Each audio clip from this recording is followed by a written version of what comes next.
The temptation is to use it kind of like patchwork. I'm just going to use AI to brainstorm, and then I'm going to use AI to develop a structure, and then I'm going to use AI to write the paragraphs, and then I'm going to use AI to check the grammar. And you're like, hang on, at what point did you get your hands dirty?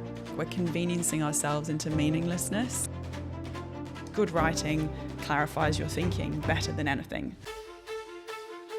I talk about it being like a gym, building up the cognitive skills. You have to go and do the reps. Or if it's more of a construction site situation where you just get it done, build it, kind of doesn't matter how you get the outcome. I genuinely would not put my name behind something that doesn't really resonate with me. I'm just ticking things off. Like I didn't feel like I was delving into the work. Tick, tick, tick, probably did it 20 times faster than I would have without using AI. But got to the end of it and I don't want to say like it feels hollow. That's what you were saying before about not getting your hands dirty.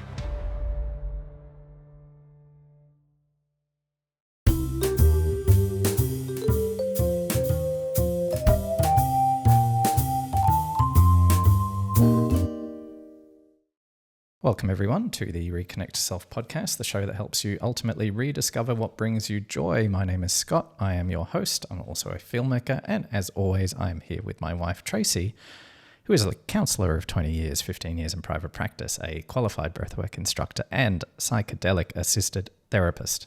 I'm getting good. You are getting good. You've got the spiel down now. Yeah, often I trip over psychedelic assisted. That can be hard to say, but Nailed it. Got through it this week. And I'll quickly say how are you, and then we'll introduce our guest. How are you? I'm very well. I've got Lenny with us as well. As always, perched on your lap. Yep. Interesting subject today. Because Very relevant. Very relevant. We're talking about AI and how it impacts us, how it impacts our thinking. Got a really good guest who I have... Oh, Lenny's disappeared. Well, Lenny's not interested in it. It's not his jam. AI is not his thing. Okay, in a world where AI and algorithms are doing more and more of the thinking for us, our well-being, clarity, and even our sense of self start to depend on something really important, strengthening the human skills that machines just can't replace. Today's guest believes the real danger isn't AI taking over, it's humans slowly outsourcing their thinking. Her book, which I have right here, The Human Edge, is ultimately about staying human in a world that constantly pulls us into autopilot. It's about slowing down our thinking instead of speeding it up, becoming more conscious rather than reactive, and learning how to think, not just what to think. Bethan Winn is a critical thinking educator, speaker, and the founder of Human Skills Co. She's spent years helping people think more clearly, make better decisions, and stay grounded in a noisy AI-driven world. She also says fast, last, and bath, just like I do, because she originates from the beautiful country of Wales. Yay. Welcome. Thank you. What a great intro.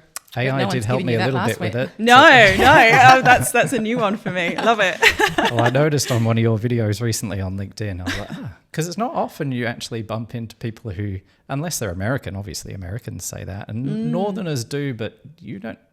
Your accent, it's not massively Welsh either. No, like it's a not bit, strong. bit like Not me. strong at all, no. Yeah. Sort of like a hybrid. Like, how long have you lived here? 15 years. Yeah, and right. It's funny, recently, a trip to Vancouver, I saw an old colleague I hadn't seen for 15 years. She picked me up from the airport. She turned to me and she said, "Your accent's effing weird these days." You get this kind of mid-ground, and it was already pretty soft. Yeah. So any listeners, you'll have to write in and say where you reckon it's from. You went home recently as well, didn't you? I did, yeah. I was back in January just for a very quick trip to sort my mum out with some stuff. So, yeah. And do they think you sound Aussie, or they can't place it? Oh, I think for about 10 years you get you sound a bit Australian, and then here, depending who I speak to as well, you kind of lean into slightly more British. Yeah, I think more polished British, like you sound. Yeah, like it's very the Queen's polished. English kind of level. I did a session for a team in America not long ago, and they were just like, "You sound so clever," and I was like, "Is it because I'm British?" They're like, "Yes." Yeah, I think you do have that vibe as well. So. Yeah, I'll play into it if required. Yeah, definitely, for sure. Yeah. All right. Well, you've written this book, The Human Edge, the critical thinking in the age of AI. I guess my first question, because I know at the beginning of the book you sort of tell a little story about why you wrote it, and I thought that's probably a good place to start. Yeah, so do you sure. want to tell us like what, going back to I think it was like 2019 and what happened and Sure. how that all sort of led into where you are now? Like what's that, 7 years later? So 2019, yes, I was teaching at what is now called UWA College, which is uni prep, I suppose, as old as I could teach without getting a PhD or something. And I'd been a teacher for a long time, but I kind of knew I didn't always want to do it. And then I often say to people, I don't know where I first heard it, there's 4 Ds when you start a business. Often for people, it's disease, death, divorce, or displacement of some kind. Oh, right. So me, I was kind of lucky, I suppose, in that I had a bit of a breast cancer scare and everything was fine. I just had this week of eating a lot of cheese and drinking wine going, oh my God, what's going to happen to me? Oh, how scary though. Yeah, it was. It was really scary at the time. So this is where they find a lump and then you don't know what's Exactly. going on for like... And I was like, I think it's probably okay. But the doctor felt it and kind of went, oh my God, right, I'm making a call immediately. So that reaction is not very... Yeah. And it was only quite alarming. afterwards we found out like she ideally would have booked, 3 or 4 things at the same time, but got to one, they said, you need to have this, this and this. So it all took a bit longer than it should. But like, it's such a awful but useful mindset to be in when you go, I don't know if this is going to turn really bad here, but if it does, what do I want to prioritize? And at the time, my son was in kindy doing the wonderful 5-day fortnight routine, and my daughter was at daycare, and he was crying every time he had to go to after school care. And I was like, I'm going to do something different. I don't know what it looks like yet, but I'd already started experimenting with sharing the critical thinking stuff that I was teaching the students with adults, because I personally found it incredibly helpful for, life decisions, problem solving. So it was just this really good timing, I thought, getting into it all. Obviously, it was end of 2019 as well. So I was like, cool, I'm going to start a new business, new energy, new year. And I think I did one workshop in February 2020, and then March 2020, the world fell apart. Yep. But yeah, look, I sort of picked it up again in August. And what was great at that time was people that I had already just started following on socials, on LinkedIn, being like, I think I want to do what they're doing. And everybody had lots of time on their hands. So I was able to reach out to some people who I still consider friends today, who I was just like, you're cool. I want to do what you do. Do you want to go for coffee? And they're like, yeah, cool. I've got loads of time. Let's chat. And they How were really... brave of you, though, to reach out and just think, well, I'm just going to reach out and see what happens here. And that's awesome. People don't really do that very often. I mean, you do, Scott. Yeah. But a lot of people wouldn't do that. So that shows your courage to do that. Well, you've just got to try these things, right? And I think I'd already learnt, I think this goes for everything in life. When you say no to something and create some space, there's like this new energy and you say, what am I going to fill it with? So when I quit teaching, one of the first things I did actually was join the team at TEDx Perth, because I was really interested in what they were doing. Joined partnerships there. That was really interesting. And I was just suddenly exposed to this world outside of the classroom that I was like, this is really cool. Like, I want to learn more. I want to learn about these ideas that people were sharing. Yeah. Was it the health scare that prompted you to go, I'm changing? Or was it your son being upset about going to after school care? And my son being upset made me, was happening before anyway. And then the health scare made me go, right, I felt like every plate just crashed to the ground. We're all spinning all these plates and every plate crashed. And I went, what are the most important ones? And I was going, well, I've been teaching a long time. And I was like ready for something new, something more challenging. And that just happened to coincide with, okay, well, I can't be in the classroom over here and picking my son up and he's upset. And why am I making him do this for something that I don't really care about that much? So yeah, it was just a really good time for a complete change. Reevaluation, it sounds like. Yeah, exactly. So yeah, I say to people, like, if I could bottle that feeling, I think it's really good, because you do things that you go, oh my God, that's quite brave. But at the time you're just like, screw it. But also you were following your curiosity, because if you're going, you're pretty cool, and that's who you're reaching out to, you were just going with what you were drawn to. Yes. rather than thinking what you should do. Yes. I'm big on that in business. And, you know, if I'm excited to work with a group, we find a way to make it happen. Yeah, you know? and that's the energy. That's that vibe. That's that, you know, that beautiful sparkly energy. I think that when we do that, I think it just expands and yeah. it's beautiful. So just for a bit more context, tell us, the listeners, how you spend your days, or describe kind of what you do, because obviously we'll delve into the topics in the book, but I want to give a little bit more context about what you do and what you talk to people about. Okay. Gosh. So what I talk to people about, first and foremost, is critical thinking skills. So, you know, that might look like decision-making, strategic decision-making, problem-solving, along with human skills. So often communication comes in some way, shape or form with that. What an average day looks like. Oh my I know gosh. that could be different every single day. Yeah, so, like one day I might be at, I don't know, Optus Stadium on stage, you know, I love when they give you a little VIP parking in the basement. I'm like, oh, so fancy. We've not had that yet. Get very excited for my Madonna mic or Britney mic, depending what age the audience is. Another day could be... Well, can I ask, how many people would you talk to if you were doing something like that? Oh, look, if it's a big, I don't know, maybe 500 is probably about the biggest. Oh, wow. But look, it's funny because I'll take more photos and document that a bit more, whereas actually I probably more spend time, say, in a group of 15 to 20, you know, senior leaders in government or sometimes with grads in, you know, kind of classroom environment, as it were, just face to face with people, running through that. And then there's a lot of, you know, reaching out to people, lots of, you know, writing things for social media. So I love meeting people anyway. So, you know, if it's like a coffee, I'm like, oh, cool. Just building those connections and opportunities. And learning things. about different industries and learning what challenges people have. So, yeah, I've been told off for socializing rather than networking in the past. Who's told you off for that? Oh, my friend Megan. She'll happily say that. Megan McNeil, CEO of Perth City Farm. You know what She's been named. She's been named. But honestly, like, there's that fine line, isn't there, between friend and friendly, and it's a very blurry line sometimes. Yeah, and it's all it? that rapport, because even clients say to me, feels like I'm just chatting to a friend. Yeah. And I want them to feel like that. Yeah. You know, I want you to feel really comfortable and you know, it's easy. Yeah, absolutely. And obviously when you decided you were going to make this switch, AI was nowhere near as big a thing as it is now. Yeah. So how did that, I want to sort of take us down that route now of the AI path. How did that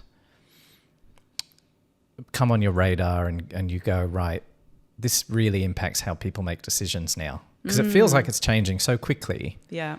Like, you know, every few days it feels like there's a new version of something coming out. Like, when did you start delving into that world and what piqued your interest in that? Were you seeing, you know, people... We'll get into me. I use AI a lot. And, I've got an example from this morning that I can talk to you about where I was like, do I even really need AI to help me figure this out? But anyway, sorry. Yeah. Very long-winded question. Yeah. When did that come on your radar and when did you start delving into that? All right. So I suppose I'm reasonably early adopter because I have a very techie husband. And my first forays into ChatGPT were just playing with it.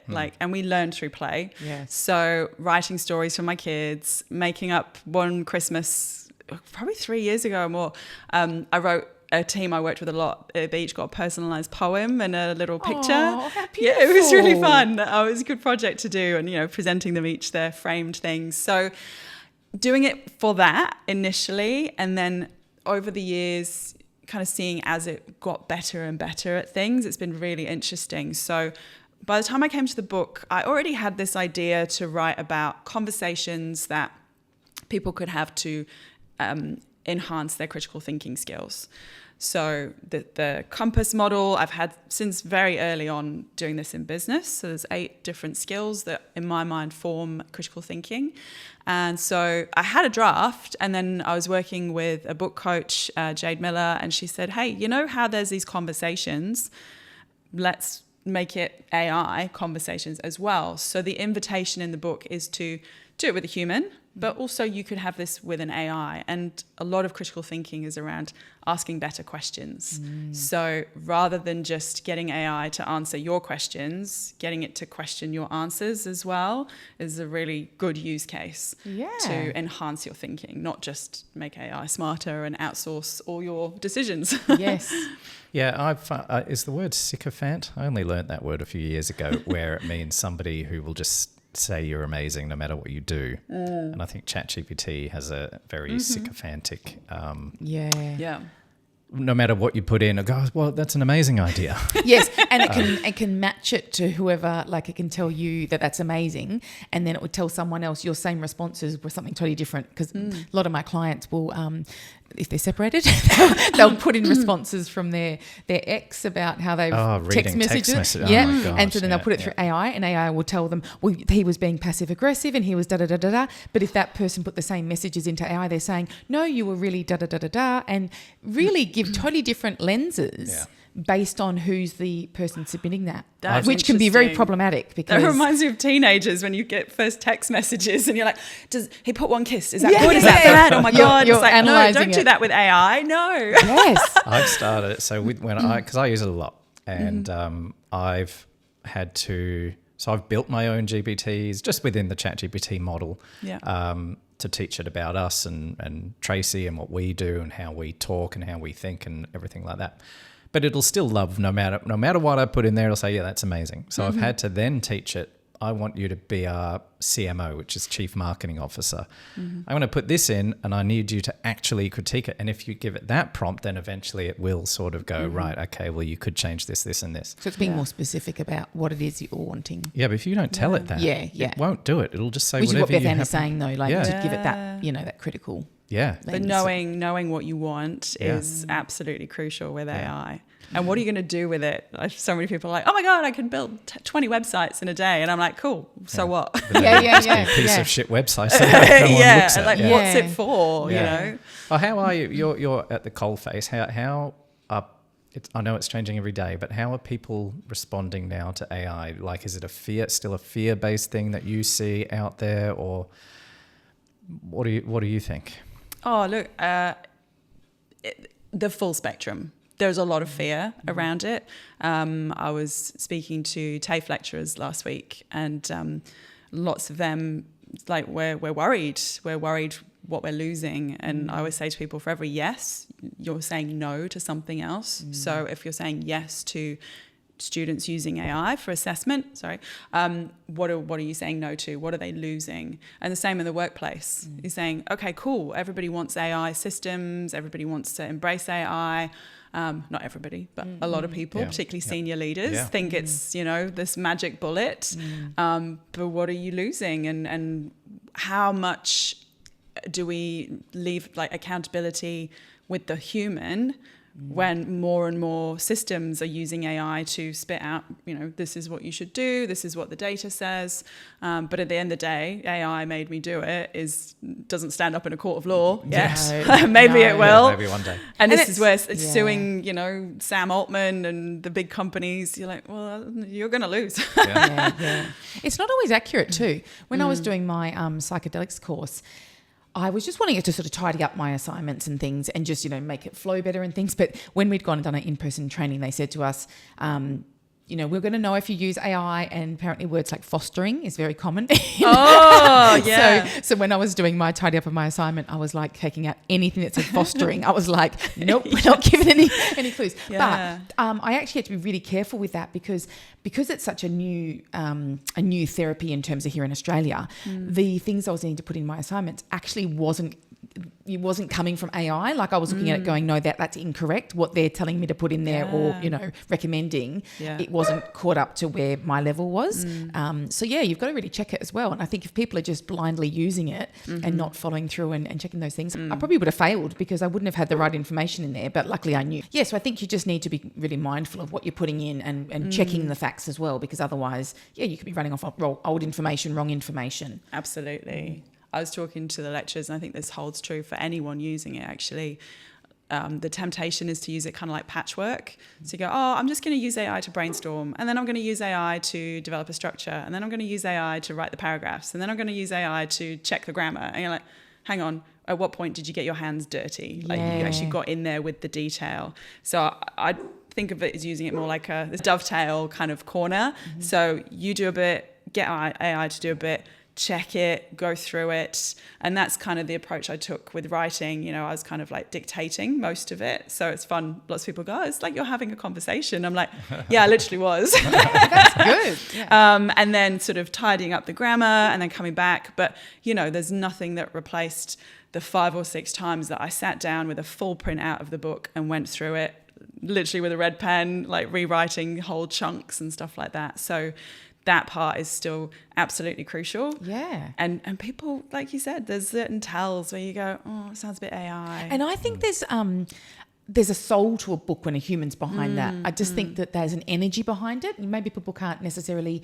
notice it, but it's that feeling behind it. Like you can tell when someone's genuinely written something and it's got them in it compared to it just flows well and sounds good and it's got all the nice words and things like that. It's not got the same essence in it. Yeah. And same with social media. Like I know a lot of people now using social media to write their posts, but I don't know. I'd rather read something that you've typed out with spelling errors, you know, but people go, oh, but I put it into ChatGPT and it sounded so much better. I'm like, no, but it doesn't sound like you now. Yes, you're losing your voice and your tone. Exactly. So I think a lot of people, we're kind of on this journey of like, okay, I'll experiment, but actually I need to keep that bit. Like we just need to avoid that cognitive offloading of everything. Yeah.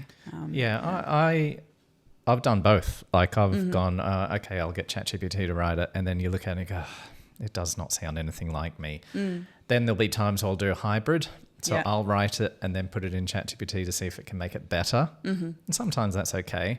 But I'm with you. I think most times I'm just going to write it myself because it'll take just as long as me putting it in, going through and go, well, that doesn't really sound like me. That doesn't sound like me. And making all the change. I could have just written it in the first place. Exactly. You're also going to have really subtle things in there. We had one of my best friends get married last year, and it's a tradition that at our weddings, her friends or our friends will get together and we'll write a poem. They did that for my wedding. So when we were writing, I was writing this poem, like my versions of my verses, in the poem. I thought, same thing. I'll just get ChatGPT to help me out and have some ideas. So I'd had some notes I was putting in there, and they were funny stories and anecdotes and things, but because of the essence behind it, AI didn't get it. Like it didn't get the subtleties of you know, the jokes and things. It was trying to make them too literal, and then it wasn't giving the same intention as what, you know, my friend would have found funny about that story. And so I was like, that's what you're missing with AI, and it's not going to get it. It's too literal. Whereas we'll know the funny in joke and whatever, and so therefore that'll land. But it was trying to make it too polished and too, I don't know, too sweet. It wasn't really punchy and getting to the heart of it. So again, I think there was no soul behind it. It was lovely. It was sweet. It was, you know, all the things that if I was giving that to a random person that didn't know me, they would be fine with that. But someone that's, you know, being the best friend since you're in high school, it needs to have some more depth and heart to that than just what AI can kind of produce. So that was where one of the limitations I was really surprised about. I thought it would nail this thing for me. It will eventually. It'll get to a point where it's amazing. Like it's only when you think about a couple of years ago to what it can do now. Yeah, so it's crazy how fast it's. But one of the things I want to go back to what you touched on before, I don't know if you said this exactly, but did you say something like people are feeling pressured to use it more and more in the workplace? And how's that play out? Like are people getting more stressed because they go, oh shit, I have to learn about all of this, or it's going to replace me, or like how's that sort of being seen? Oh man, again, there's a whole spectrum going on. So a lot of government departments just have Copilot and they can't access a lot of the data because there's lots of strict things around that. So that's something I'm seeing. The CTO from City of Stirling gave a great presentation last week showcasing a whole range of AI products that they're using there. It was really interesting to see. And whereas solopreneurs, someone, you know, like ourselves, we can just go, yeah, screw it. Let's give that a go today. See what we think. Give it a trial. And so lots of people, you know, when you don't have so much sensitive data, you can just go play with it. To say people are, you know, everybody's scared would be a lie. I think some people are very excited about the possibilities. But I think there's something to be said for if you are scared of it, then, you know, as you would really know, right, you become more defensive around that topic. Fear of loss is one of the biggest drivers of human behavior. So that's playing in for people going, oh, well, if I use it too much, will I lose my job? But do me out of a job. Yeah. And I think we're kind of at this weird plateau. Like, I get a few newsletters around AI and they're like, look, it's never going to be perfect. You're saying like, oh, you know, one day it will write the poem amazingly. Maybe, but, you know, something like that is such a meaningful task. Yeah. I love, Tim started talking about, like, we're conveniencing ourselves into meaninglessness. Oh, I love that. Wow. That's Such a good way of putting it. Yeah, he's a wordsmith, that one. He is. He's incredible. Yeah, And that's a beautiful way to put that, though. Yeah, and so you go, well, what is meaningful? Which bits should I engage with? The idea of it as perhaps there's... I forget who talked about this, but I talk about it being like a gym, you know, building up the cognitive skills. You have to go and do the reps. I can't just talk about the reps on AI and hope for bigger muscles kind of thing. Or, you know, if it's more of a construction site situation where you just get it done, build it, kind of doesn't matter how you get the outcome. So although, you know, that's in the context of students, you go, same for adults, same for all of us, you know, is this a skill like writing that I want to get better at, because good writing clarifies your thinking better than anything. Whereas, you know, if it's like, I don't know, deciding the other day I was asking it, I've got some dumplings for dinner. I've got a friend coming over. What can I add? I was tired. I was like, I can't be asked thinking about this. And I was like, these are actually good ideas. I show my kids, they're like that, and that. And we're like, cool, done. So I think safe to say pretty much everyone uses AI like daily. I would say I'm probably on the above average side. And one of the things that I was thinking even yesterday as I sort of moved from one task to the other was the speed with which I was doing these things. And knowing that we were going to have this chat today, and I was like, I'm just ticking things off. Like I didn't feel like I was delving into the work. I was like, do this, ChatGPT can help me do this and this and this. Tick, tick, tick, probably did it 20 times faster than I would have without using AI, but got to the end of it. And I don't want to say like it feels hollow or anything, but that's what you were saying before about not getting your hands dirty. Yeah, it's a weird thing. Like what are your thoughts on that? And this feeling like, yeah, I'm getting things done, but I'm not, I don't know. Yeah, it loses the human edge almost. Yeah. Like, what do you think about that? Oh, I think lots of people are doing that. And I've found myself in that position a few times where I'm like, oh yeah, cool, I've done all this stuff. But when I go back to, you know, like a proposal or something, and I've gone, oh, I wasn't really across that. Like there was literally one, I was like, oh, that was ambitious, wasn't it? And so I think what I say to people often is just like, keep checking in with yourself. Like you might say, for those tasks, I just needed to get them done. You know, time is money, whatever. So that's fine. But something like your poem or something that you really care about, and you know your name is on it, same as me, right? You're like, anything I put out into the world, my name is on that.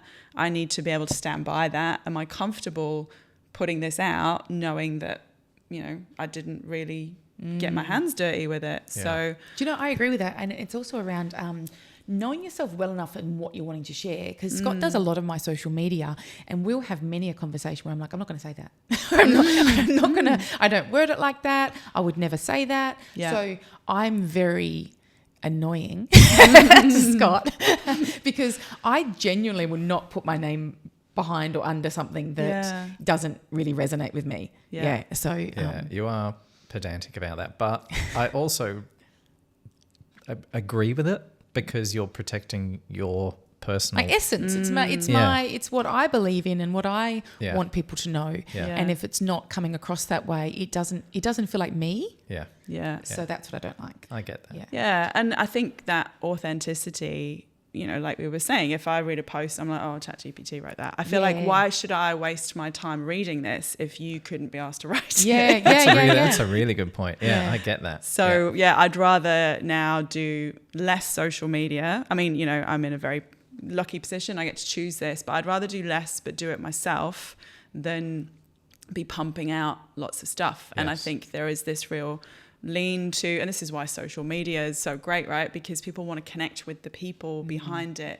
They don't want to read AI slop. Yeah. And I was just going to say that phrase has become a thing now, hasn't it? AI slop. That's a yeah. It's almost like an insult. Like I watched a funny reel that somebody did where it was the shame that someone feels when they forward someone some AI slop and say, "Hey, watch this."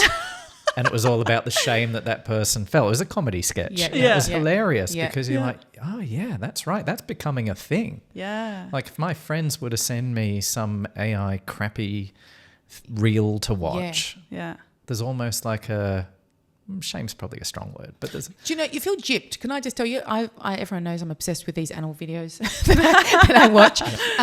So usually they're around rescues and, you know, tragic stories that turn beautiful. Yeah. But I've also started liking a couple where I was watching this bird do these dances and I thought it was so clever. And while I've seen, you know, loads of birds do this particular one that I was following, I saw a post where someone had said, this is AI and you can tell by this and this and this. So I had a look, and fingers on humans seem like they haven't really nailed that just yet. And so they pointed out a few of the visuals that were not quite correct. Yeah. And I felt so gypped. Yeah. I'd been showing people this. Oh, I know, thinking it was saying real. to people, look at this bird. I was so Yeah. excited about it. It gave me a good mood. And then Yeah. I actually had the question of, just because it wasn't real, but it did give you a good feeling, does that make it not valid? But guess what? I feel like it didn't make it valid. I wasn't interested. And even when I've watched those ones where it might be like a wild animal and they're going through safari and all of a sudden the lions brought their baby to a person in the car and dropped it. The very first time I saw one of those videos, I'm so naive.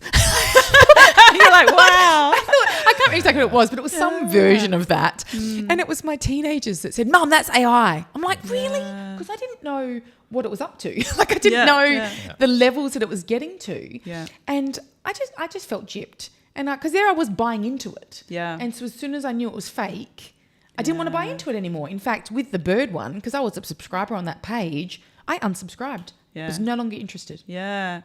I saw it referred to as the Disneyfication of Mother Nature, basically, because a lot of animal stuff, because humans are easier to spot when it's AI, Yes. less and less so.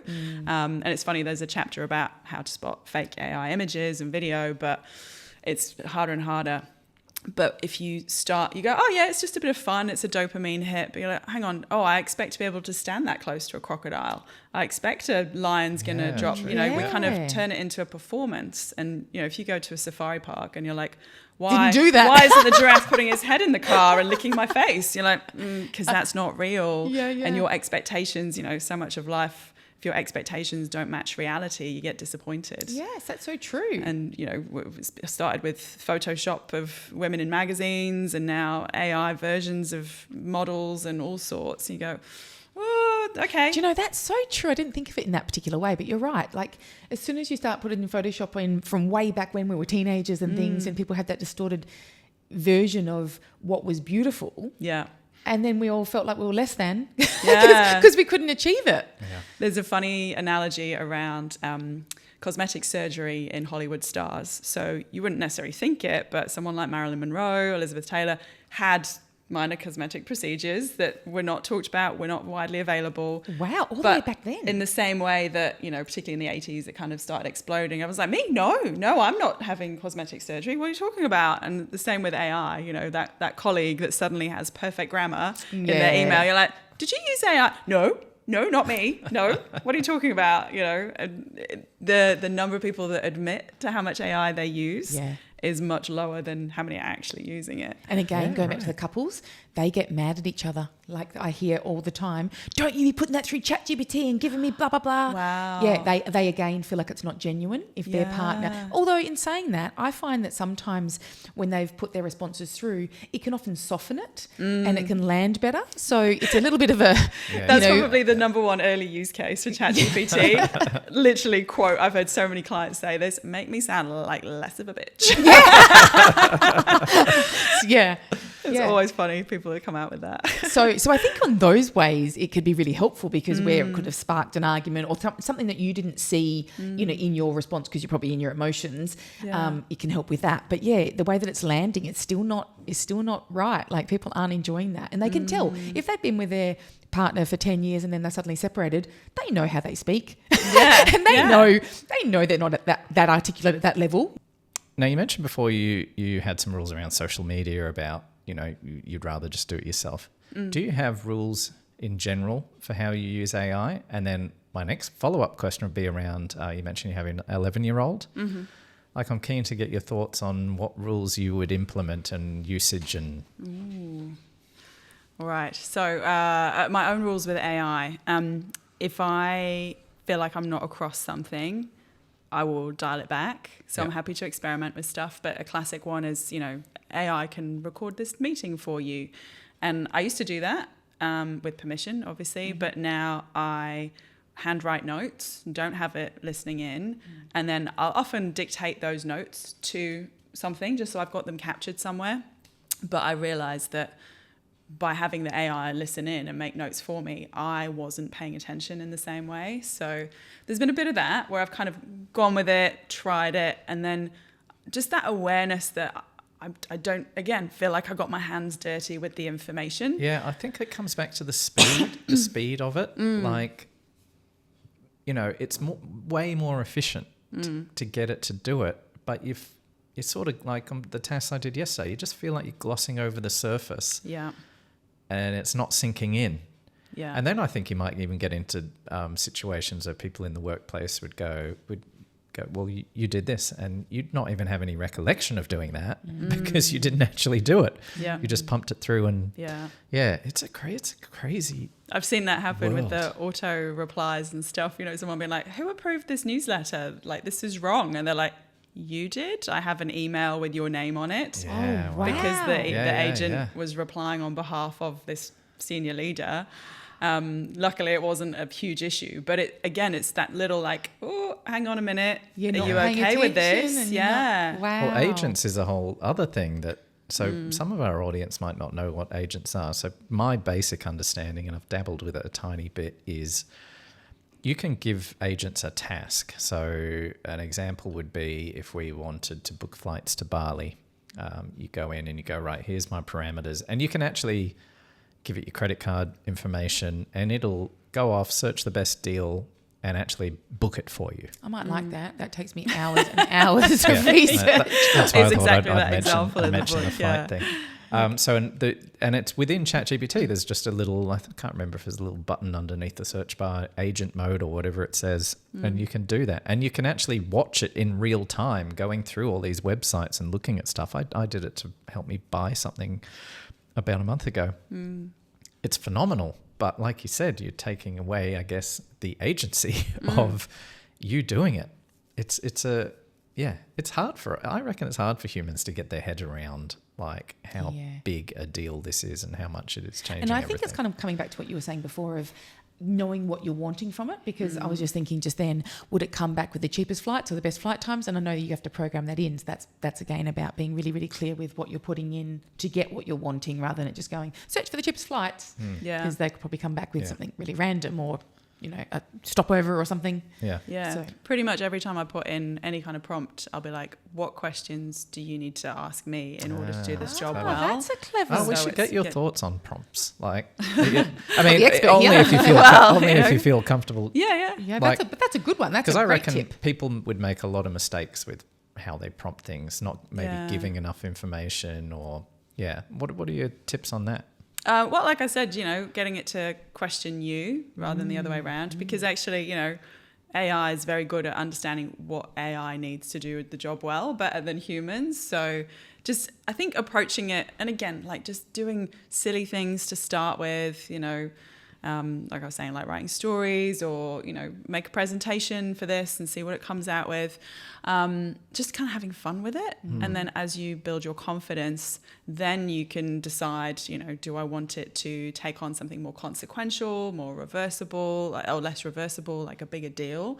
Something like a holiday, you might say, oh yeah, that's fine, I don't care. Because like you said, it takes a long time to do So this. much It's the work. bane of Tracy's existence. I must Booking a research holiday. for hours and hours before I finally commit to something. Yeah. But that's where, say if it went to TripAdvisor and it says, okay, these are all 5 stars. And my most recent experience with that a couple of years ago in Vietnam was everything was 5 stars on TripAdvisor, because everywhere forces you almost to give a good review. And then trying to determine, okay, well, you know, a bunch of people in their 20s or people in their 70s gave this 5 star. That's a different audience to me. And so I actually just went back to personal recommendations for everything. And I think that's often what we do when we're feeling quite swamped and overwhelmed with the number of choices out there, is you go, I just want a guide.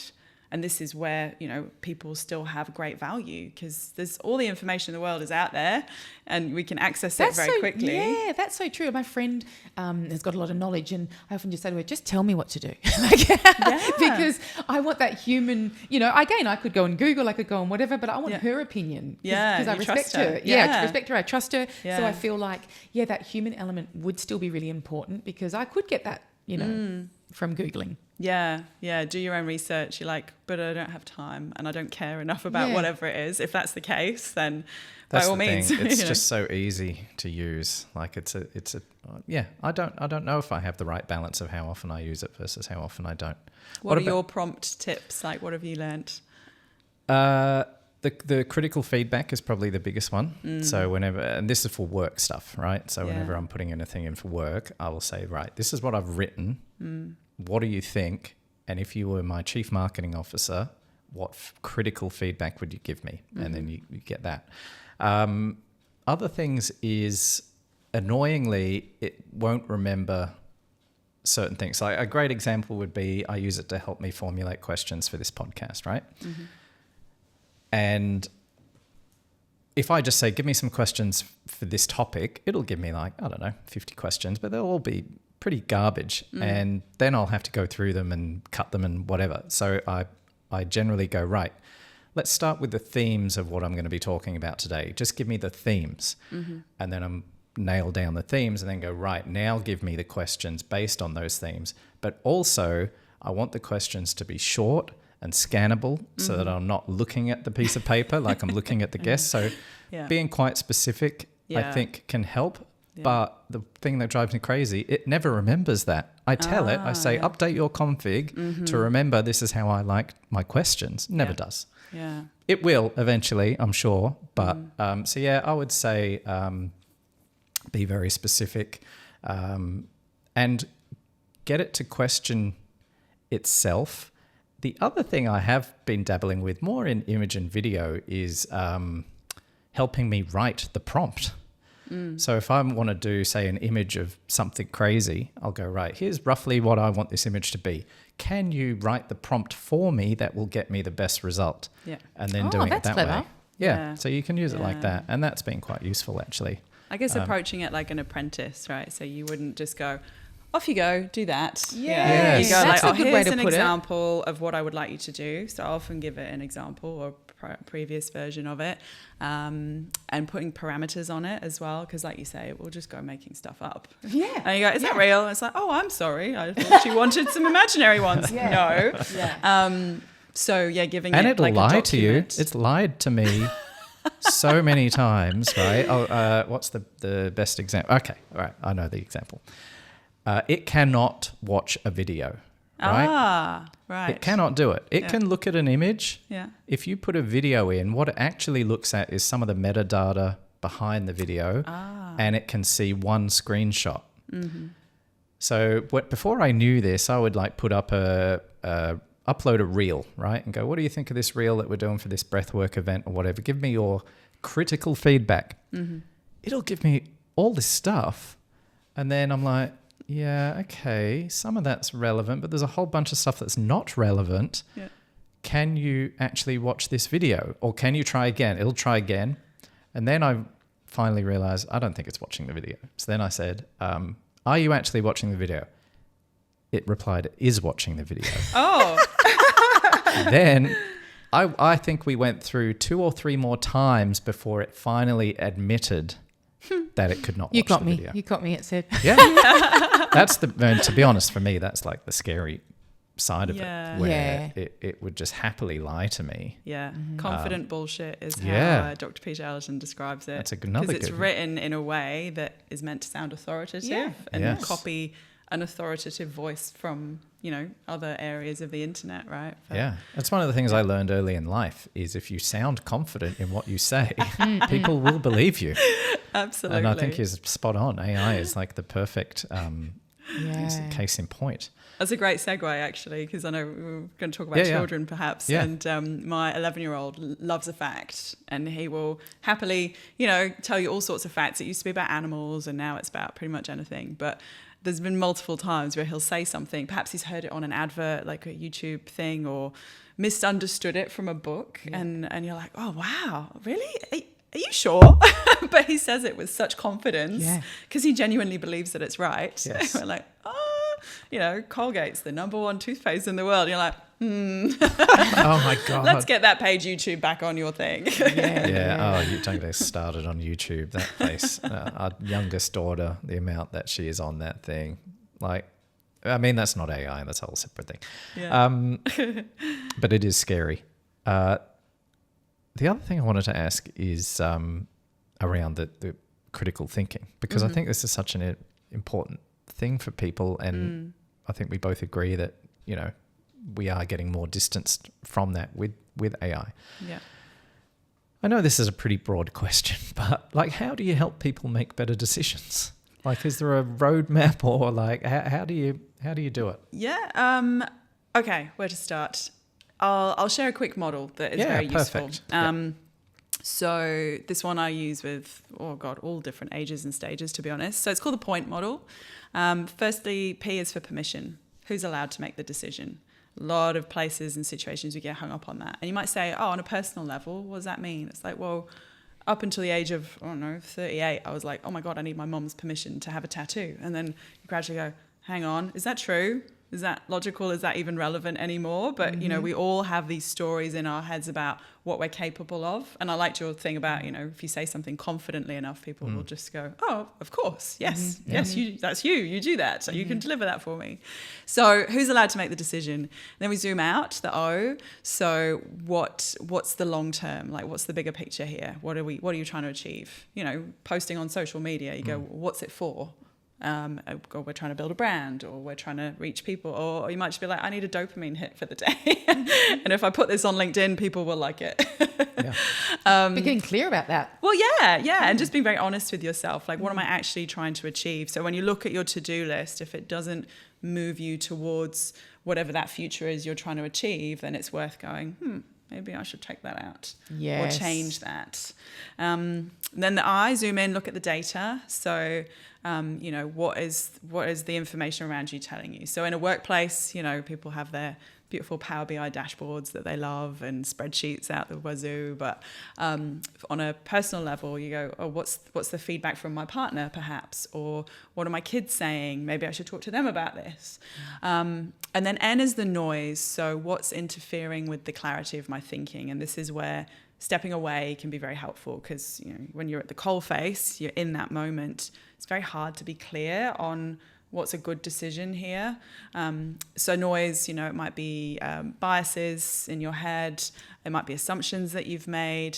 Or often at work, it's the squeaky wheels. You know, someone's just like, like literally in your face, complaining. Yeah. And then T is for test, take action. Like, just try something new. I'm big on that, you know, how reversible is it? How consequential is it? And can you kind of reduce that, take the pressure off, and just focus on what the next right thing is? I think particularly now, you know, I was reading a bunch of stuff, you know, experts, if we're talking about AI, but also, you know, stuff that's going on in the world. Nobody knows what the world will look like in 10 years' time. And, you know, you've got kids, I've got kids. We hopefully will still be working in 10 years' time as well. And you're going, what are we preparing them for, and how do we do that? And I think this idea of, you know, head skills, like intellectual skills, curiosity, the ability to learn and ask questions is really important. You know, human skills, emotional intelligence, you know, being able to relate to and empathize with people. And then just practical skills, getting shit done. The ability to take action on the stuff that AI can tell you to do. In your sort of couples and stuff, but in any human interaction, AI can coach you backstage and say, hey, this would be a great line, or perhaps do it like this. but you're the one that has to stand there, have the conversation, give the presentation, defend your point of view. Yeah. AI, you can't just be like, oh, I'm sure you've seen lots of reels and sketches. People are like, what do I say next? You know, like that's not cool. So, hopefully that answers some of the question. No, that was awesome. Yeah, and Jane, I'm going to come back to the energy of it. We're at the moment, Scott's just put together our own breath work, and he was trying to get me to, do certain voiceover bits, and I kept saying to him, I just need to be inspired. So as much as I could have easily gone to ChatGPT and gone, right, what is all these things I could say? I could do a meditation at the end, and I could have read that. Yeah. To me, I didn't want to do that. I wanted it to be my essence and sort of flow through me. So I think that, again, it'll come down to that human aspect behind things that's going to give that point of difference. Yeah. Otherwise, anybody could do anything. Yeah. And it's going to be just generic. Yeah. Reading the audiobook for this, actually. I've just started. There's a couple more sessions. I saw your post the other day. That was such a good little snippet. Like, I think you shared 30 seconds just as you were about to start. It was such a good little insight. Yeah, great. It was just me laughing at myself because I was like, oh my God, we're filming. Oh my God, because it's filming and recording. But my friend James was sat opposite me, and he was like, oh, you stumbled at this point. And I'm like, I'm keeping that in. Because it shows it's real. Shows that it's real. Yeah. Otherwise, I could get AI to just, clone my voice or whatever. Yeah. So actually, the audiobook's got like just a few little ad libs and extra little bits and so the it's stumbles. authentic. Yeah, because I want people to know, like, I've gone in the studio and I've done that work. I did that, and it was my energy. Again, that energy. The energy, You're essentially in that moment, you're reading to somebody. Yeah. Whereas AI could have done that, but again, it's not going to land the same way. So it's your Exactly. energy behind that would make that, be special. Yeah. So hopefully people will appreciate. Yeah.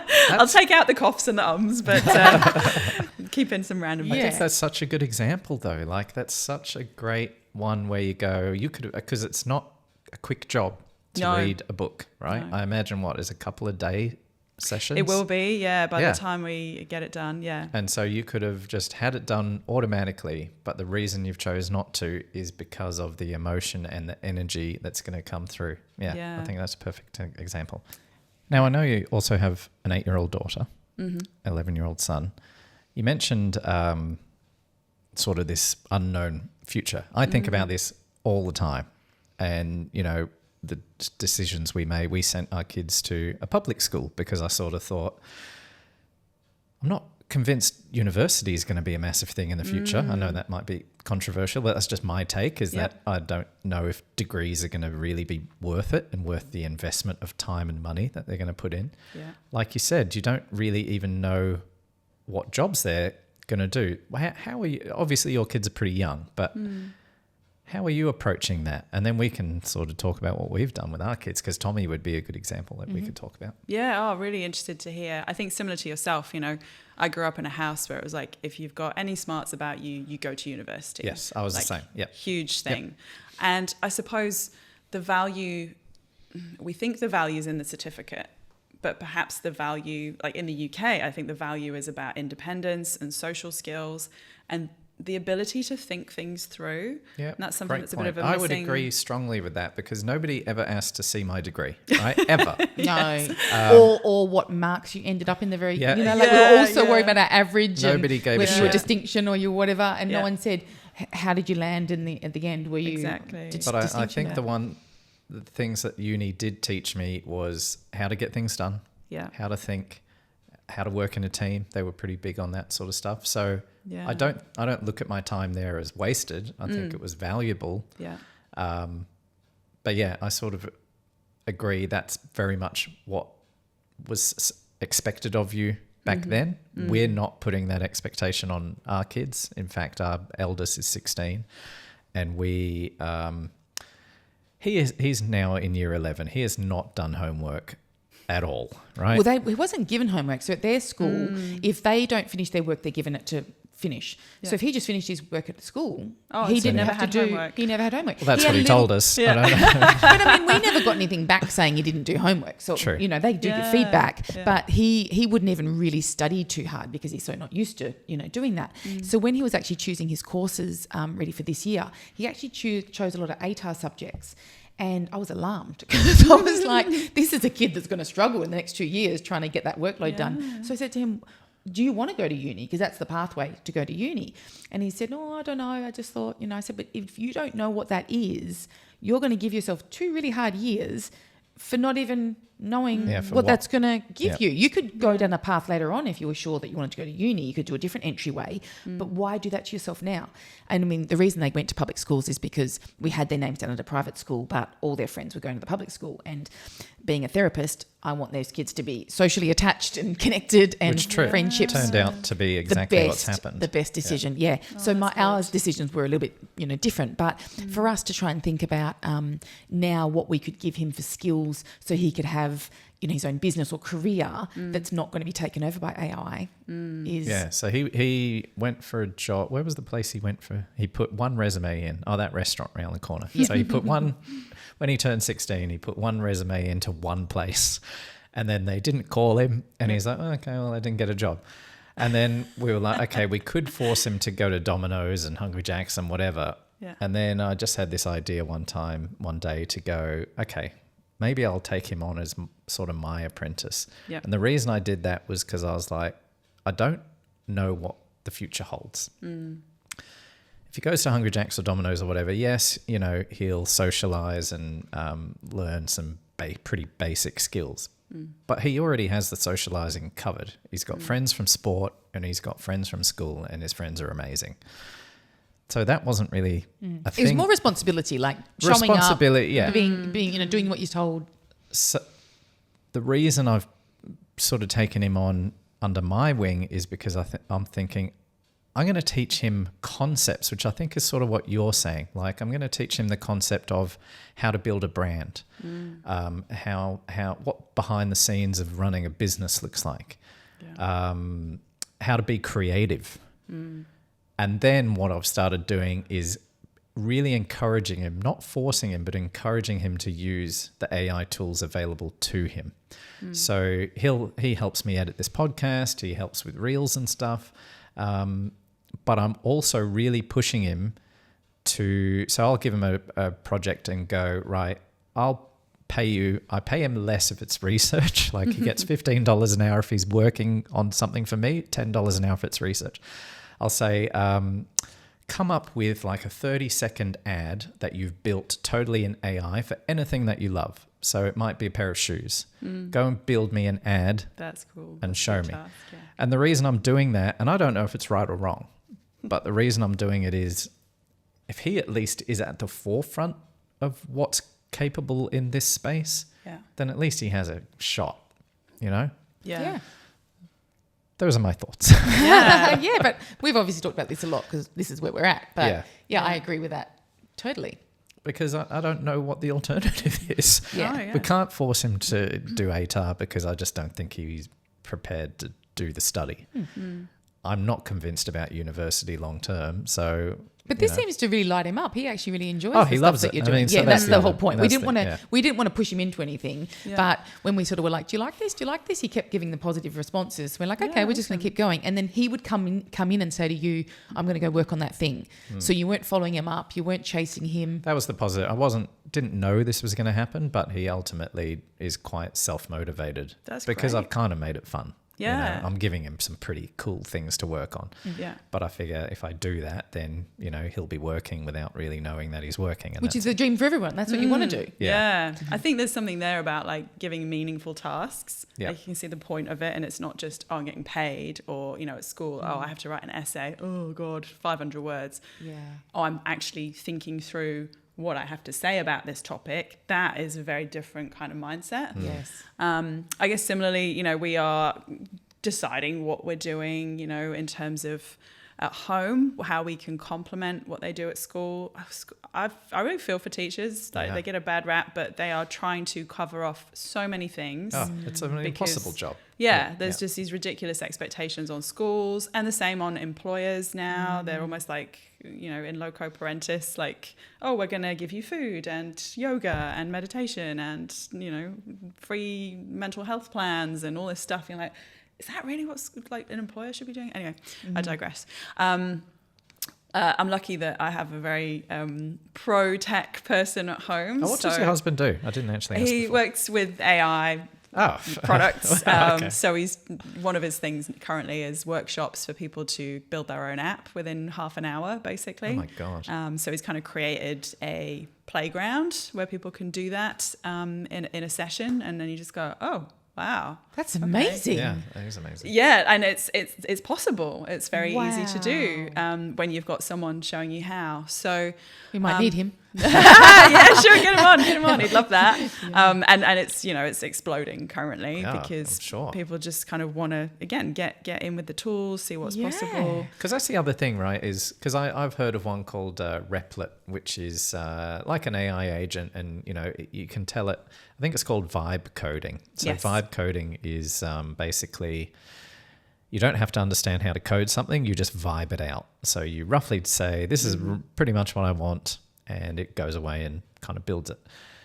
It's all well and good, but I think exactly like your husband, you still need someone to kind of show you how to do that shit. Like it's not easy. I went on the Replit website and I was like, I don't even know where to start. Like This is it. You kind of want the guide. don't Yeah, you? yeah. There's Being the value human. in being the human guide to Yes. this new space. Yeah. I mean, in terms of skills, I think not necessarily coding or vibe coding or whatever, but the ability to, learn how to learn, know how to teach yourself stuff is really valuable. I think Yeah. that's always going to be important because things change, right? And Yeah. and when there's a reason to do that, like when I've, taught myself how to use LinkedIn, for example, I'm like, well, I need to get good at this because I need to get my brand out and that kind of thing.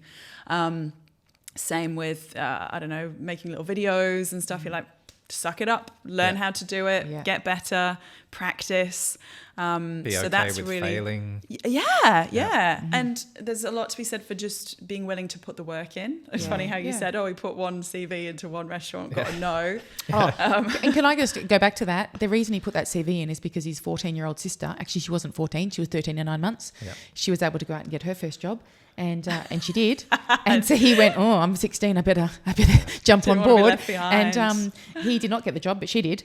Oh, wow. And not only that, because she works at a play centre where she's a party host, and so because it's indoors in the summer over here in Australia, they've not given her many shifts over the summer because it's quieter for indoor play centres and things.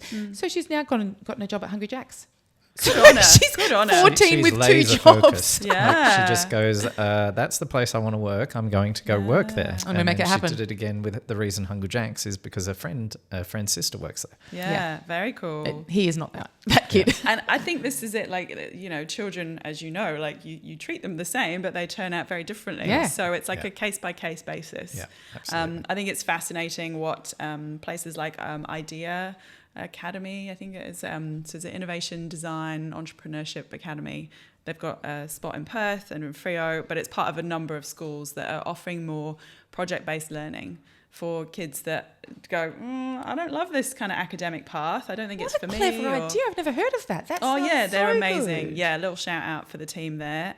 What age do you have to be to go there? I think it's year 10, year 11. Yeah, okay. But, I suppose we've always had like alternative schools. Yeah. And you've got like John Curtin Arts Academy, stuff like that. So it's just another pathway. And they can still go into uni after, potentially. And like homeschooling, all that stuff. I think there's just this awareness that education in many ways hasn't really changed that much over the years. Yeah, I've talked about this a few times on here that I just, and again, it's not a criticism of anyone who works as a teacher or in the education system. I get it. It's a behemoth. Yeah. How are you supposed to change it rapidly to keep up with what's happening? You can't. You can do your best. And I actually think both our kids' schools, the primary school and the high school, which are both public, are pretty good. Yeah. I just think the whole system is incorrect for preparing kids for what they're about to go into. Yeah. Because it was all built about the Industrial Revolution and getting people used to working from 9 to 5 and etc. Yeah. That's not the world we live in anymore. Yeah. Well, the incentives are wrong, right? Because for the student, they're told, you want to pass the test, you want to get a good mark. The parents put pressure on the school. We want you to get our kids a good result. The school is pressured to get good results. And so we've gone very much to teaching to test, scaffolding, it's called in teaching, like where you really structure the answers. And you're like, when I was teaching year 9 SATs English, the tests, the national standard tests, there was this whole thing about if you wanted to get level 7, the top possible level, you used a semicolon. So you're like, right, kids, if you want level 7, you need to use semicolon. This is how you use That's a in the semicolon. marking key. Essentially, yeah. I'm hoping it's changed now, but it was very... And that's the problem when it's standardized, is that, you know, there are certain formulas that the markers are looking for. And, you know, it's good in some ways to have some standards, but when, you know, my daughter's year 4 now, so she did her first NAPLAN test last year. And I'm like, God, you know, as much as you can say to a 7-year-old, hey, don't worry about the test. It's to test the teacher, not you. Like the anxiety, the stress, and you're going, why am I teaching you to pass a test? I haven't taken a test in I don't know how long. Yeah, that's true. That's so true. Right? And how many tests, you know, apart from maybe a driving test, but how many tests do you actually take in life after, you know, formal education? Yeah. And yet that's a big marker. And it'll be interesting to see now with AI, teachers are kind of panicking. They're going, well, I can't set essays, I can't set reports, or if I'm going to, I need to really check what they're bringing me as their work. Oh, that's true. So they're having to rethink assessments. And so we'll probably see more exams with, you know, cold turkey, pen on paper to see what they know, because that's a very kind of safe method of assessment that teachers are comfortable with. What we probably should see is more, you know, presentations and discussion and you know, one-on-one conversation to see where you're at. Do you know, when I was at uni, because I'm a social worker, they made us do oral exams. Oh, right, yeah. And so we had to buddy up with a partner and study with them, and then we'd go in together and we had to, I can't remember what the topic was, but we were going back and forth. But you have to know it. Like there was no notes, there was no whatever. But the good thing about that is the person that was across from you, they could tell if you were on the right track, and they could just help you a little bit to get it out of you, like, because they knew what you were getting at, but they were just helping you a little bit in that way. So I just think it's being a bit more human as well, that, you know, you can talk to somebody rather than just, not everyone learns the same way, and even trying to get things down in paper. Like my kids will say to me, oh God, I looked back on my test and I realised I'd misinterpreted it. Whereas someone, even an oral thing, they would know straight away, oh honey, you're not answering that correctly, or, you know, like that's, you know, you're not on the right question or whatever else. Whereas if you're just doing something and handing it in, well, then you're, you know, stuck with that. Yeah, interesting. So, that's very forward thinking for it. Yeah, I've got one more question. Yeah, that's right. This whole thing around education and AI. And so one of the downsides, I guess, of school is you might have one teacher and 30 kids. What did Tommy say yesterday? 30? He said because he's in high school now, they're going to have it only for 25 kids in the ATAR classes. And I said, what is it normally? I thought that was the normal. Yeah. And he said 30 to 35. Because that school is Yeah, my son's got huge. 35 in year 6 now. Yeah, huge class. That's massive for a year 6 class. Yep. That's a really important year for them. Yeah, it's just because of the you know, where the numbers fall in. Wow. But yeah, like when I was teaching in London, you could tell the difference between a 29 and a 32 class. 32 just felt, you know, a lot. Yeah. Even though it's only 3 people, you could sort of feel that difference. Yeah, I remember being like, you know, you'd get your class lists and be like, oh my God, only 28 in this class, amazing. And then you get like the 6th form, year 12, year 13, and sometimes there'd be like 10 kids. And you're like, yes. Yeah, you really that's focus why on them. The more senior teachers would be like, oh yes, I should do the A-level classes. Of course, yeah. So if somebody could offer both of your kids and say, look, we'll give them a personalised AI tutor, what would you say? Oh, look, we play around with that a little bit at home. Okay, yeah. And my son is actually incredibly skeptical of AI. Oh, and really? And he's only 11, and I'm not sure where all this has come from, but it's very interesting. And he's an amazing creative writer. So part of me is like, please don't start using AI for your writing. Yeah.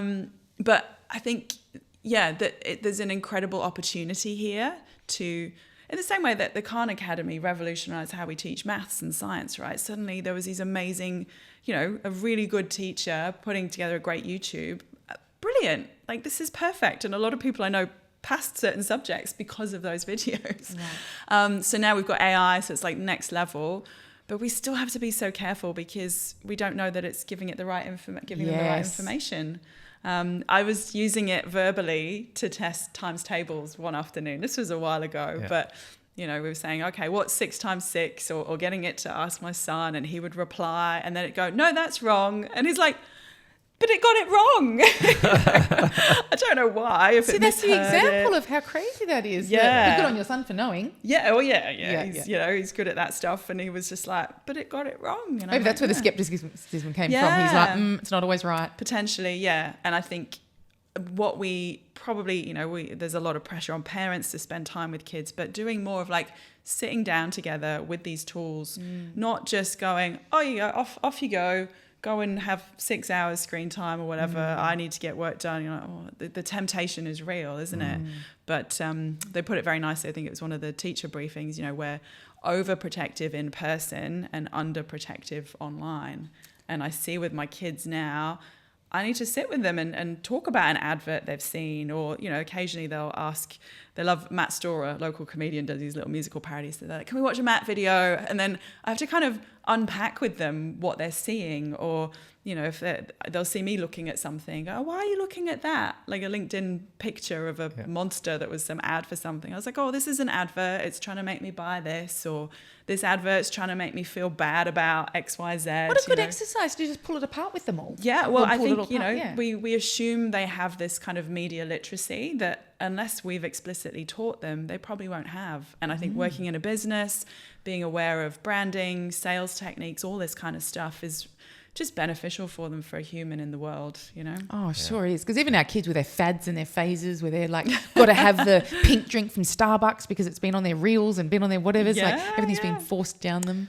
Yeah. Oh yeah, the whole world. I mean, I started in marketing, 25 years ago, and it's a totally different world. If I went back to like marketing now, I mean, I do bits and pieces for us, but it's couldn't be more different.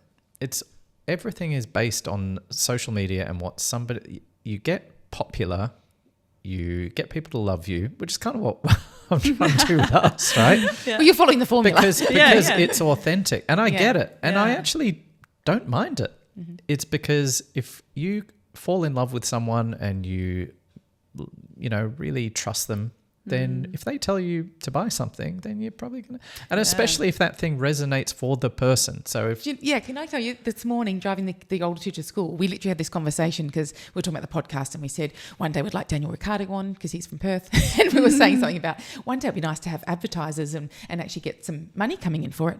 And I said something about I'd only have brands that I would, truly use myself. And my son could not believe that. He goes, Mum, if you had someone going to pay you money, you wouldn't do it if you didn't like that product. And I said, no. I said, I would take the products that I would want. And I was giving examples of things that I use all the time. And I said, they're the things I want to support because that's what I genuinely use. And therefore I would spout that to, I talk about it even when I'm not paid. So that's more genuine to me. He could not get his head around that. Really? Yep, he was so surprised. Yeah, well, that's what works. That's what resonates. And I said to him, Tommy, I'm going to get the money anyway. He's like, no, you were not, because what if that one brand came? I said, no, I don't. I just believe it's going to work out better than that. Like, I think that I'm going to have the opportunity to absolutely support the brands that I would genuinely use. Yeah. Taken up a lot of your time. Thank you so much. Oh, no, it's been a pleasure. Before we wrap up, is there anything that we haven't covered that you would love to... Oh, gosh. Highlight or... Well, I suppose what I was thinking just on that bit, awareness of cognitive biases and how they're used, to make us buy stuff, and the logical fallacies used in marketing. And it's so funny because obviously, we're all selling certain things. And so you're like, oh, damn, I teach people to be aware of these fallacies. And then I kind of want to use these fallacies in my marketing. Like, look what these guys said about me, social proof. You're like, oh, no, it's a fallacy because it might not mean it's true for you, but we're going to use it anyway. It's really, I feel very privileged to kind of raise people's awareness of that, whether it's for a personal decision or a work decision. And I just want people to feel more confident in their own thinking their own ability to make choices. That's so important. Yeah. I see a it lot comes of back people to them. struggle. Yeah. Because otherwise you're just outsourcing again. Absolutely. I think that's the whole point. Like Yeah. we're trying to stop outsourcing who we are and come back to what do I believe about that? What do I think about that? And we're getting into a world where it's, oh, is that okay with you? And is that okay with you? And is that okay with you? Mm-hmm. And then that's how we're losing our essence as well. Yes, absolutely. So just have faith in yourself. Is it Winnie the Pooh? You're braver than you think. Yeah. Yeah. So you're doing good work. You're Yeah. getting people to come back to their centre, come back to their own 100%. selves. Yeah, it's important. And if people want to work with you, you could give a little plug of the sorts of things that you do, because obviously we're not a corporate podcast, but people have jobs. So Look, I do keynote speaking, I do workshops, I do strategic facilitation, offsites, team building, all sorts of things. So if the energy feels like a good fit and it's something you want to learn, reach out, let's have a chat. If I can't help you, I'll point you to someone that can. Perfect. And so you have a website, which I think is your name. Yes, bethanwinn.com.au. I'm pretty active on LinkedIn, and that's my professional bit. And then on Instagram, in the stories, just showing, daily life of a facilitator, I suppose. Yeah. All the real stuff. Yeah. And the book. The book, yes, the book is available. Just Google it, you'll find it. You can get signed copies direct from me, or fantastic. It's on Amazon and all the other book platforms. Awesome. Yeah, you can order It's it in called local The bookshops Human as Edge, well. Critical Thinking in the Age of AI. I will put a link. Should I put a link to Amazon? Is that the best? Or your website? Or to me, I've got a few copies in the house Perfect. still. If they want to sign Yeah, one. don't give it to Amazon. They've got enough. Yeah. What was I thinking? Yes. Beautiful. Good either way. Perfect. Awesome. Thank you so much for your time. It's Thank been you. lovely to finally meet. I've seen you online now for so long, and we've never met in Likewise, person. yeah. So, yes, thank you so much. Yeah, no, thanks for Thank having me you. on. Thank you. All right. I feel like I could talk about AI all day. It was interesting. It was good to get someone's who's, I guess, really involved in it and their thoughts, and we went all over the place. I know. Yeah, she's a wealth of knowledge. So very Yeah. interesting conversation, and so many things that you just don't really think about, and how AI is coming into so many spaces. Yep. And unless you're using it properly, it could be problematic, really. And nobody really teaches you how to use it properly unless you make an effort to go and learn how to use it properly. Yeah. So some of the tips that Bethan shared I thought were amazing, and just an interesting guest to have on the show. Yeah, something different than we normally talk about, but very, very relevant. Yeah, beautiful. Okay, we have a couple of things to talk about, to plug. Mm-hmm. We have a breathwork journey coming up, and I don't want to get the date wrong. I think it's March 7, I agree. I think it's which is a Saturday. Yep. And it's going to be in the raw space in the Swan Valley. So when this show comes out, it's going to be pretty close. Mm-hmm. So we may or may not have any spots left. Mm-hmm. Do you want to give a very quick overview of what a breathwork journey is, because it's quite different? Yeah, it's different than a breath awareness session, where that's more of just getting in touch with your breath and really relaxing and, kind of coming back to yourself. A breathwork journey is where we actually go into an altered state of consciousness. So we're doing a certain type of breath configuration that takes you into that altered state, and lots of different things can come up. It's a very powerful practice. They go for 90 minutes. So you're doing 40 minutes of this active breathing. So it is work, it is hard work, but it's a way to clear stuck, stored energy that we often, don't get a chance to really process. Often moving through our days and we're just swallowing things and swallowing stress. So it gives us an opportunity to unpack that from our bodies and release things that no longer serve us.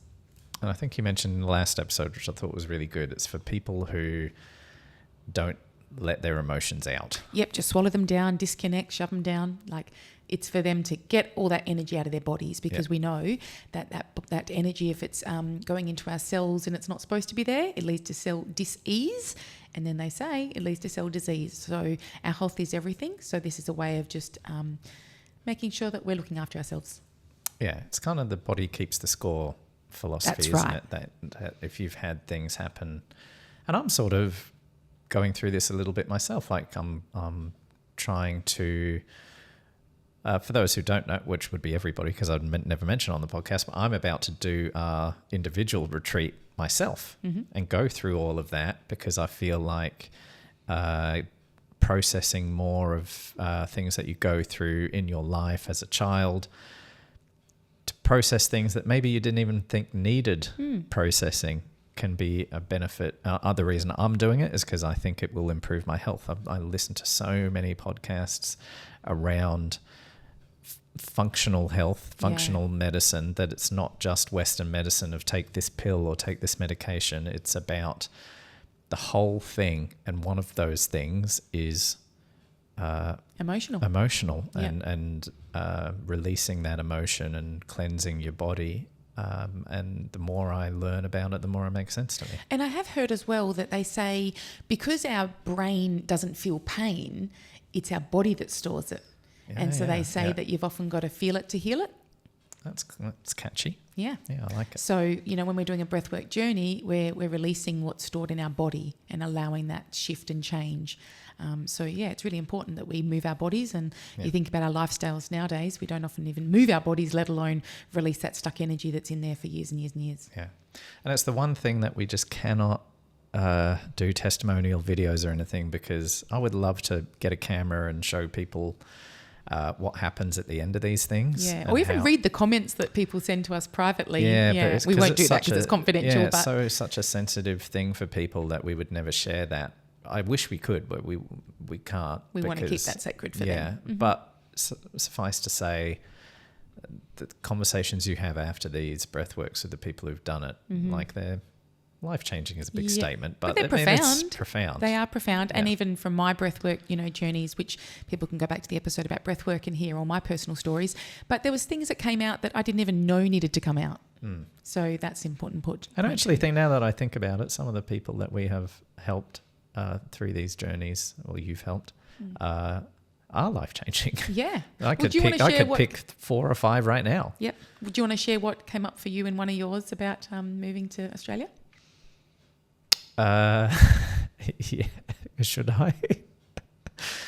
I moved when I was 10, and that's a pretty big thing for somebody to go through. And just the culture shock alone is huge. I went to 2 different schools within a month, and I never had anyone to process that with. No one checked in on you? No, wasn't able to work through, because I remember going through emotions. I remember I cried a few times. But yeah. And you didn't know that your body was holding on to that? No. Yeah, it's a lot. Yeah. So we never know actually what our body is holding on to, and this is a chance and to things really can come up and you can process unpack things. Them. Yep. And then we have the first Reconnect to Self retreat of 2026 will be on the 1st of May. So for both of those things, if you're interested, you just go to tracyquayle.com and you'll follow the links, you'll find it. You can also sign up for the newsletter while you're there to make sure you don't miss out on any of these notifications of things that we're doing. By the time this has come out, we would have done the beach breath work, which we're both very proud of. So we are dabbling in music production and breath work. Creating. And so if you want to check them out, they're definitely on my DJ YouTube channel, which is DJ Scotty Q, but I think I'll also put it on this YouTube channel, Reconnect to Self. Is it? No. Is it Reconnect? No, I think it's Tracy Quayle. Therapy. Yeah. But Scott's done a really good job. I'm going to give you some props here because you've done a really good job. It's actually much harder creating a breathwork in terms of not a breathwork journey. That's my gig. But Scott's been doing ones that are just, 15, 20 minute and trying to put the beats to the music and, time everything, make the music, because my thing is being a DJ, right? That's what I'm bringing to this. You're bringing the breathwork experience and expertise. I'm bringing the DJ side of it. And you want the songs to take you on the journey that Tracy's mapped out. But trying to time everything where the beat ends, and you might go into a breakdown for 30 seconds, which would be a really nice place to do a breath hold. But and for someone without any rhythm like me... I don't know what you do without me for that side of it, but it's quite tricky. So yes, Scott's done an amazing job, and we have our first joint breathwork pre-recorded session that we're going to release. Yeah, so that by the time you listen to this, it'll be on YouTube. So I think it's tracyquayle.therapy or DJ Scotty Q, and I'm branding these. I'm calling them Breathe Deep. And the reason I'm calling them Breathe Deep is because it's deep house music, so it's a little play on words. Beautiful. Okay. That was a great show. Yeah. Well done. Well done to you too. All right. We'll catch you on the next one. Bye. Bye.